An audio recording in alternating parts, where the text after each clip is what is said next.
Good afternoon. So, it's the end of March, it's spring, sun is shining, I've got a bit of time, so I thought I need to catch up a little bit. I had lots of things come onto my hard drive, desk, bookcase over the last few weeks, and I haven't actually covered a lot of it at all, but this one I couldn't really resist. So this one here is the Blade Runner role-playing game from Free League, and it's the Replicant Rebellion, it says so up there, and this is the alpha. So we are very much at the beginning here of the first release, the first visibility that we have as Kickstarter backers. And with this, basically, I wanted to have a quick flick through and share my first impressions. I've been reading these, 92 pages this morning, and I've got a few thoughts. But I thought it might be interesting for those who either haven't read theirs yet or maybe haven't actually funded this yet and may be curious about the game. Now, I have played this a few times, this game, run it and played it. Some of the videos are on my channel here, some of them on my German channel, where I run the case files that are currently out there. But I always was thinking, it would be interesting to play the other side. And police procedural, fine, yeah, but a kick back against the machine is much more interesting. So, this is what gets me my sandbox for that, right? Let's have a look. You get, in the beginning, you get a fair bit here of exposition, you get a fair bit of explanation, background, and so on. You can see here the graphic style, the art style has changed a little bit. We've got lots of lines running here. Could be, yeah, it looks mostly like it might be rings running through water or fingerprints or something like that. But it looks quite cool. I quite like that style. It's a bit darker. Even darker. So we get a fair bit of background here, and I have to say the background is interesting to read, but do you know what purple prose is? Not just for the watchers, I'm wondering whether Free League knows what purple prose is. Some of the language here is a bit overlaid and it's a bit too much, and sometimes they've got some slightly odd word choices where you just think, really, did you have to do that? And some of them actually don't make a lot of sense. To me, hey, I've only been living in this country for 28 years. So, what do I know? It is interesting, though, to read this perspective from a different perspective. So this history from a different perspective. Yeah, narratives are always in the eye of the beholder, as they say, and this is a different, slightly different narrative to what we have seen before in the core rulebooks. So you can step through to our current time, which is 2037. So it's concurrent with the core rulebook, with the normal game. But you have a different mission, you have a different cause, your approach to the game is different. You're a terrorist cell, if you like, if you want to call it, or underground cell. You have got cover identities that you have to maintain while also getting the mission done for the underground. Yeah, for whatever reasons you're doing them. That is explained fairly well. Although I have to say, this is only the alpha, so we probably have about, I'm reckoning, a third of the eventual rulebook, the eventual thing that we will have. So then we get a bit of a intro here of being a rebel. What is it like to be a rebel? What are you going to do? We've got the key themes for the game. So it's humans, replicants, rebels can be either. You can be Nexus 7, no, not 7, an 8 or 9 or human. Don't see why you couldn't be bootleg possibly, but hey. And that's the background for it, of course. The idea is that the rebellion wants to get replicants recognized, give them the rights, give them the support, the recognition, rather than just being essentially objects, or you could say slave labor, that they have more rights than that. So we've got the themes shown here. Now the first three make sense. Sci-fi action, yes, that's what I'm looking for in my game. Character drama, I can see a lot of that coming from this. Especially because you're constantly in this situation of having to do something secret that is in line with your values while maintaining a cover. Yeah, political intrigue. Yeah, okay. You might only play on the outside of that, but we'll see. But political intrigue seems to be really important. Why? Because it's mentioned twice in the alpha. Maybe it's a placeholder, but it's exactly the same. So number 3 and number 4 are the same. I guess it's a placeholder. So, we then go onwards to Bad Angels. So, we have here the character creation rules for your replicant, rebel or human rebel. And they are very similar. We have basically the same sort of steps that we had previously. It's just a little bit different. A few steps are different, like your cover is different, and your crew handler is different, your hideout is different. But very, very similar to the core rulebook. And that brings us to the archetypes. Now, as ever, you can roll these, or you can pick them. Yeah, just so people don't say, I don't want to play that. Yeah, be free to go away from rules, guys. So, interesting observation. So you can play doctors, powder kegs, somebody who likes explosives and has got an explosive personality. A power broker, somebody who's embedded in the network of the mighty and can swing their political weight and connections. Street rat, yeah, don't think it needs explanation, or tank. Now, what I'm slightly wondering about, and we've got the siren here, yeah, the siren being like a doxy from the previous game. What I find slightly peculiar is that we have the power broker here on the replicant side. I'll show you in a minute when we get to the power broker why. So, basically, your concepts are very much the same. Attributes, skills, start the same. There's a couple new specialties, or talents, if you want to call them that. And we have this mention of embeds. Now, embeds are basically undercover agent. So you might be somebody who's embedded in a rebellion cell, in an underground cell, but you're actually working for the man, for the system, for the RDU, for a big megacorp, whatever it might be. So, the specialties, there are few, there might be more in the real full game, don't know yet. Yeah, so for example, double cover, gutter rat has been reworked, hard to kill, this one sounds really useful. Yeah, given how deadly Blade Runner can be, this is actually a really good one. And cover. Now, cover is not hiding behind burnt out spinner after you crashed it. This is basically a cover identity, how you have to manage that, basically, to try and maintain the cover. So it says in here that you always have to spend one shift every day trying to maintain your cover. And you still have downtime. So that will take time away from the coal phase, if you want to call it that, from the actual game as a group. And it might mean that you have a few extra longest individual scenes. Now that can be really good for exploring character motivation and so on, and widening the world and making connections. All that is really, really good. But I can see this, especially if you play with a larger group, and I'm talking 4 or 5, that could take a lot of waiting time. Yeah, sweet spot for me for Blade Runner was like 3 players, 2 players, 3 players, 4 players is great, but takes a little bit of extra time, and I wouldn't go beyond 4. And here I'm just wondering how that's going to work out. But I haven't played it yet, so I can't judge it yet. So, you can roll the sort of cover you want to be. So you can be, I don't know, roll a d8. I don't have a d8 right now. It's packed up. So you could be, I don't know, scholar. Yeah, and you have to work graveyard shifts, and your profile is that you are the office gossip topic, so everything you do will be commented by the people around you. I don't know. Yeah, you would have to make sense of your dice rolls, as ever, so that they work together. What I do like, however, is later on when they talk about groups, that you can try and coordinate, so that as a group you have some connections. Yeah, so you might have similar cover stories, or you might be in touch via the cover, so that all the scenes don't necessarily mean that you all have to split up. Key relationships hasn't changed. Yeah, that's pretty much the same. Carrier gear really hasn't changed much either. It just says you don't have as much access to resources, so you will have to find stuff yourself. Might be part of the mission, you might have to buy it, so that's a bit more complicated. You'll have an activation mark, a secret sign. You have a handler, and this handler is basically your connection to the underground. So they will give you the missions. And if you look at this, slight spoilers ahead, look away if you don't want to see it, you will recognize some of these names.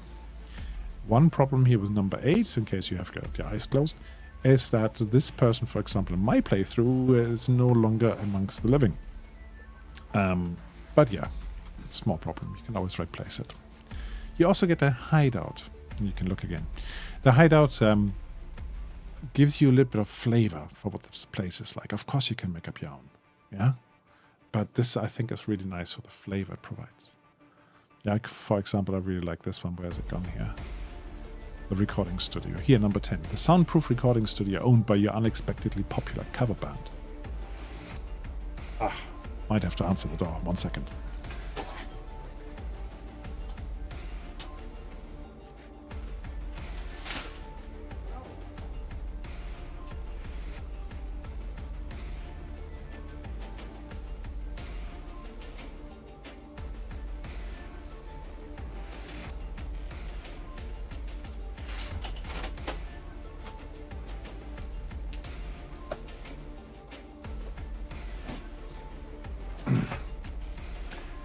So I'm back.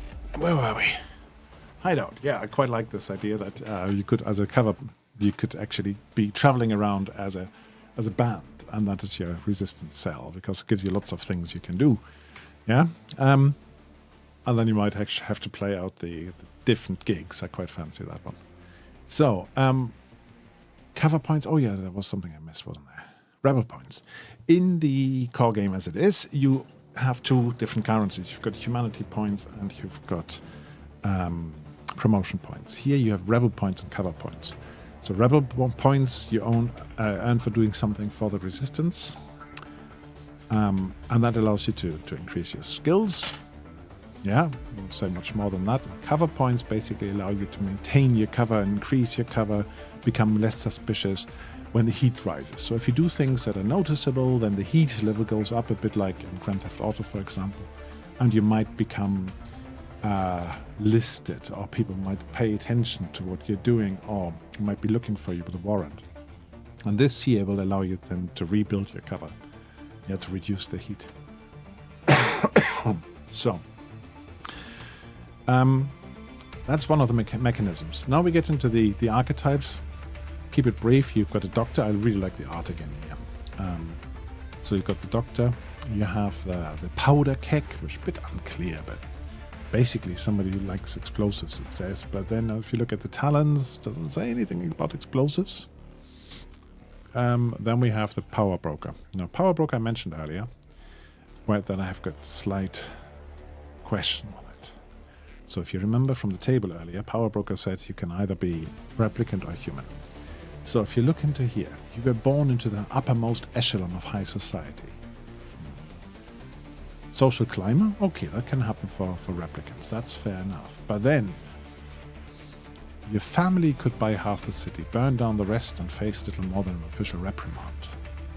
So it sounds like you're one of the Trumps. So if a door won't open for the rebellion, you kick it down. If your voice is silenced, you hold a press conference. No, that doesn't sound like Trump. Sorry. It's far too compassionate.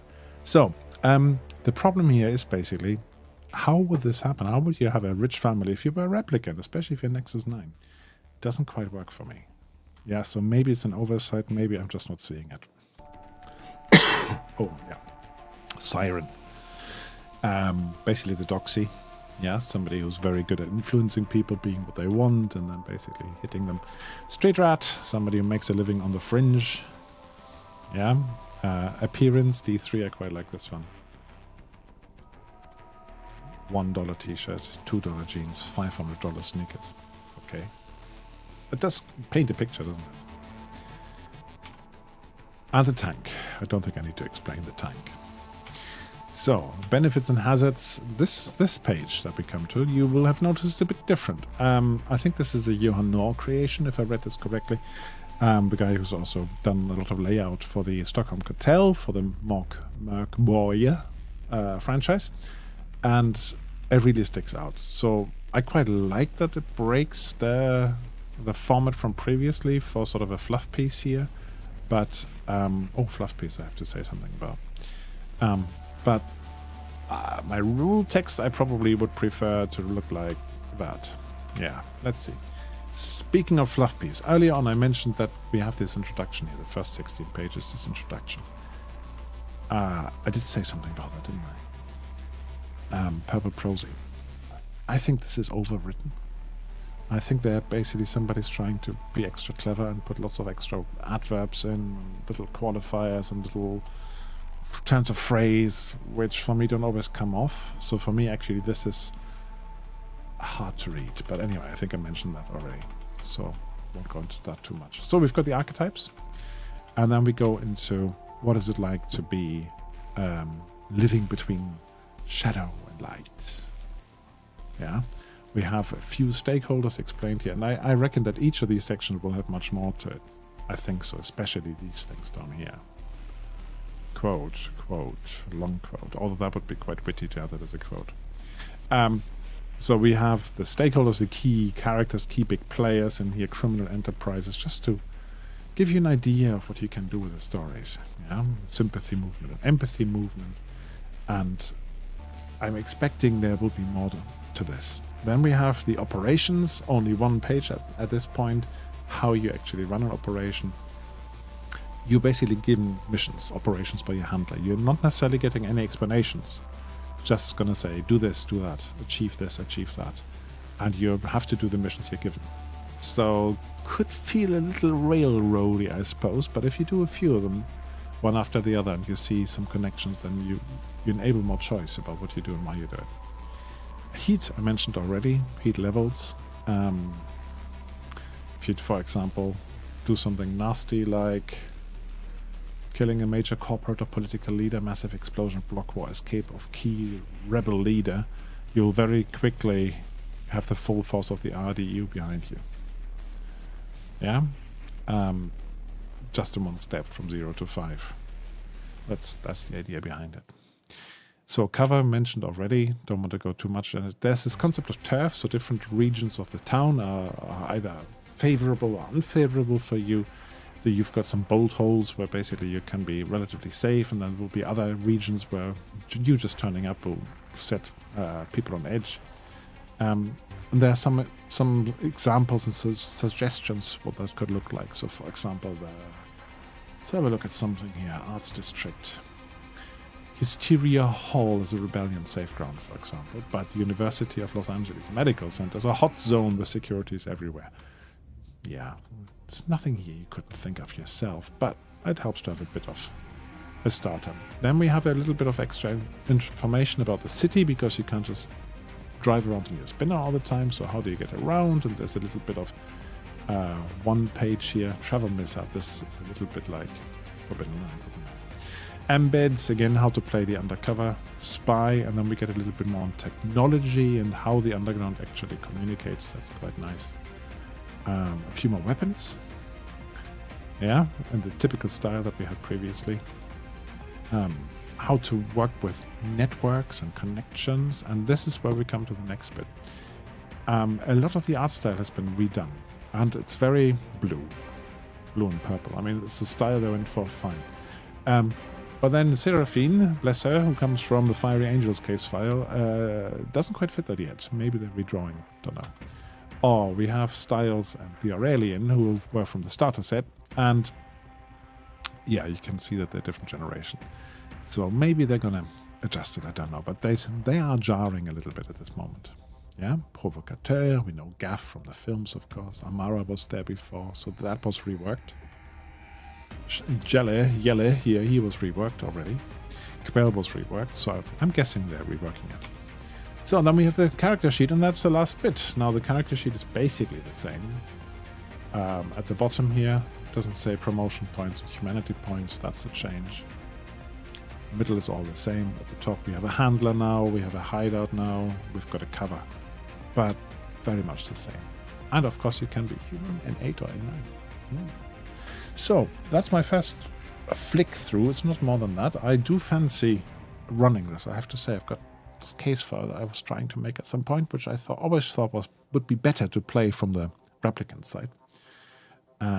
So I might actually give that a go at some point. What do you think? Is this something you're interested in? Do you want to find out more? Do you want to know more?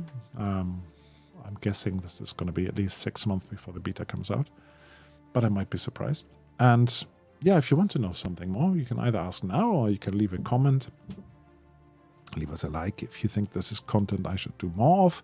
This sort of flicking through, because I've got a few things that have arrived that I could flick through. So let me know. Anyway, for now, have a good weekend. Thanks for watching. Thanks for tuning in. And do have a look at our campaigns. Yeah, Icewind Bane is currently running on the channel, which is interesting, especially with some of the dynamics we've got in the group. And we've got the Enemy Within campaign from Wolfrap, Warhammer Fantasy Role Playing, but we're playing with a different rule set, and it's supposed to be less crunchy than Warhammer, but the fights are long and arduous, let's put it that way. Anyway, tune in if you want to say something else. Does it continue on from the previous case files? Hello, Mohammed. Now, this is not the case file. This is not the operation, as I say. This is essentially the equivalent of the rulebook.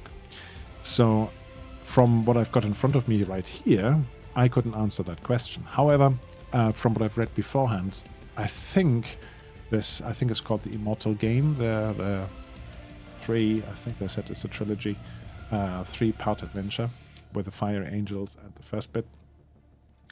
I think this will interconnect. So I think you will have similar, whenever that story comes out, that operations file, you will have an overlap where there's touch points between them. You can already see that in the background here. That's the way that, for example, Liz Tyrell is being mentioned in here in the background, but I can't really see anything for sure at this moment. Right. But that's any more questions, Mohammed? I'm at your beck and call. Or any other callers. I'm listening, as somebody always used to say. If not, I'm going to say thanks for watching, and I'll see you soon. And Mohammed, you know where to find me if you've got any other questions. So take care, everybody. Bye-bye.